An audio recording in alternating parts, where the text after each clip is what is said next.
ازيكم يا حلوين؟ عاملين ايه؟ يا رب دايما تكونوا بخير. يلا بقى يا حبايبي، هنحضر النهارده اسهل فطار مع بعض. طبعا بقى هنعمل مكرونه وبانيه، طبعا من الحاجات السهله والسريعه جدا جدا.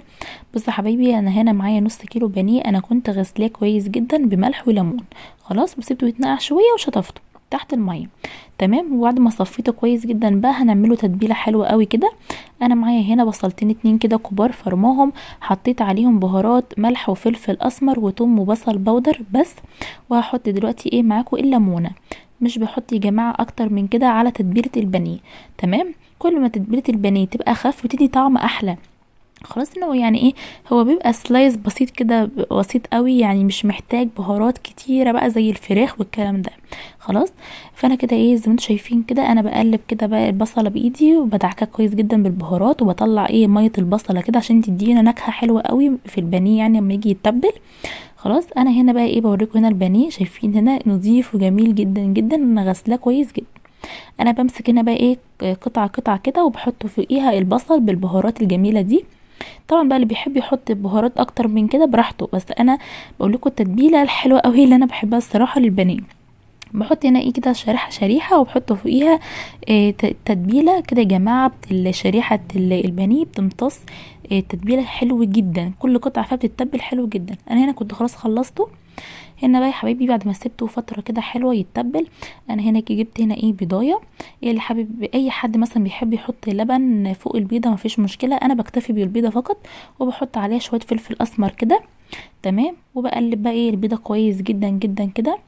وهقوم واخده بقى ايه زي ما انتوا هتشوفوا دلوقتي قطعه قطعه من البانيه واحطها في البيض. تمام. يعني ايه بقلب كده البيضه في البانيه كله زي ما انتوا هتشوفوا كده دلوقتي. مين بقى اللي ما دسش لايك؟ اللي ما عملش بقى لايك يا حلوين يعمل لايك. خلاص، احنا في صيام بقى وايه، الواحد تعبان قوي قوي يعني. ندوس لايك بقى يا حبايبي، ومتنسوش طبعا الكومنت الجميل بتاعكم اللي بيفرحني. زي ما انتوا شايفين هنا بقى ايه لازم يا جماعه انزل كل البصل كويس جدا اللي على البانيه، علشان لما اجي احطه في الفيجيتار ما يعملش حاله فصل كده بين الفيجيتار وبين ايه القطعه نفسها. لازم انزل البصل كويس جدا. انا هنا بقى جبت الفيجيتار بتاعي اللي انت تحبيه بقى براحتك، كريسبي اللي هو ناعم براحتك خالص. انا بحب يا جماعه احط عليه شويه سمسم وشويه حبه البركه، حبه تضيفيهم مش حبه براحتك يعني، دي حاجه اجتهاديه كده من عندك. خلاص. انا هنا بقى بجيب هنا ايه شرايح البانيه بعد ما قلبتها في البيض كويس جدا، بضيف عليها بقى ايه كده الفيجيتار بتاعي.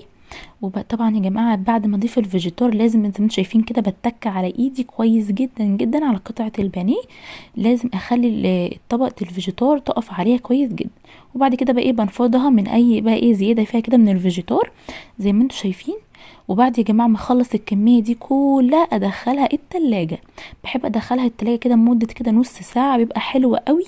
كل ما تسيبها في التلاجة مده اكتر كل ما طبقه الفيجيتار دي هتمسك فوق قطعه البانيه اكتر.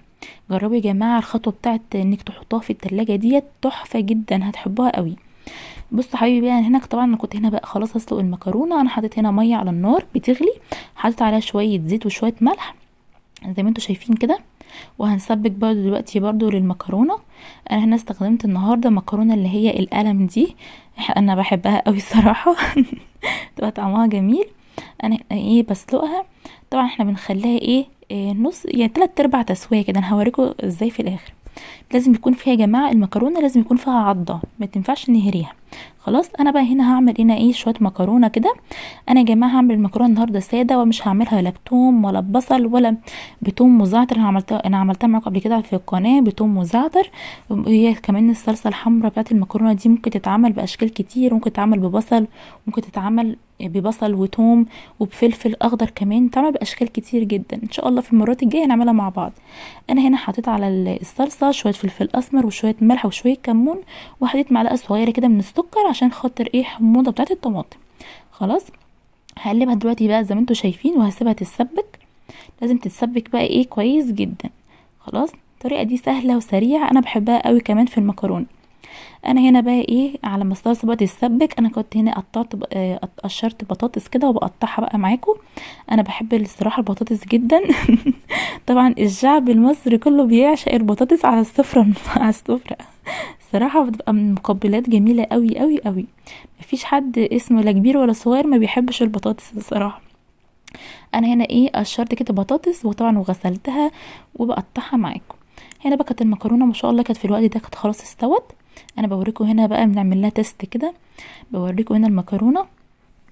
شايفين هنا المكرونه تحفه ازاي بقى. انا يعني ببردها عشان ايه تبقى سخنه قوي على ايدي، عشان اوريكم قد ايه هي بقى ايه فيها عضه. شايفين؟ تحس ان بتتقطع بالصعوبه شويه، لازم يكون فيها عضه دي عشان ما تعجنش معاكم. خلاص.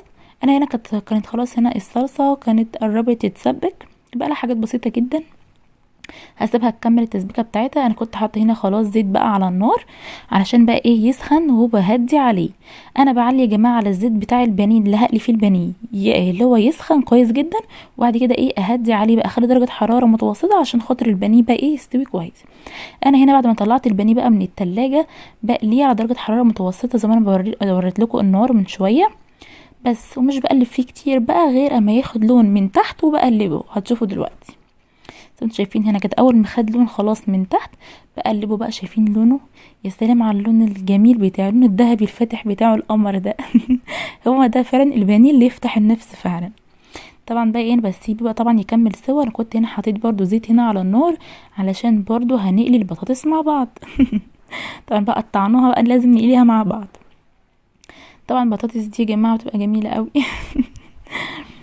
خلاص. هنا بقى ايه كان البانيه هنا بيكمل سوا. انا هعمل برضو معاكم برضو إيه مش عارفه بقى هعمل معاكم دور تاني من البانيه ولا لا، بس زي ما انتم شايفين هنا كده اهم حاجه ما تقلبوش على النار كتير. اول ما ياخد لون من تحت تقلبوه على الاتجاه التاني وتسيبوه لحد ما تطلعوه. طبعا انا بطلعه بقى ايه على مناديل علشان خاطر بقى ايه مناديل تتشرب اي زيت باقي منه. وبسم الله ما شاء الله بقى لا كفر بقى اللي عليه ده لا بيفك ولا الكلام الفاضي ده خالص. حتى يا جماعه برضو حركه ان احنا ندخل الفيجيتار في البانيه والفيجيتار في التلاجة شويه مش بيخليه ينزل فيجيتار كتير حتى وانت بتقلوه في الزيت. انا كنت بوريكم هنا ماما كانت عملت لنا هنا السلطه خلاص تسلم ايدها طبعا. هنا بقى ايه بفضي هنا بقى ايه المكرونه كده على الصلصه. شايفين بقى اللون الاحمر الجميل بتاع المكرونه. انا بحب يا جماعه الصراحه المكرونه توصل للون ده، مش بحب المكرونه تبقى بيضه، انا بحبها لونها احمر وحلو كده. وبس يا حبايبي هنا بقى كان وقت بقى الفطار. حطينا بقى ايه الفطار بتاعنا الجميل على السفره بتاعتنا. متنسوش بقى حبايبي اللايك والاشتراك في القناه. مع السلامه.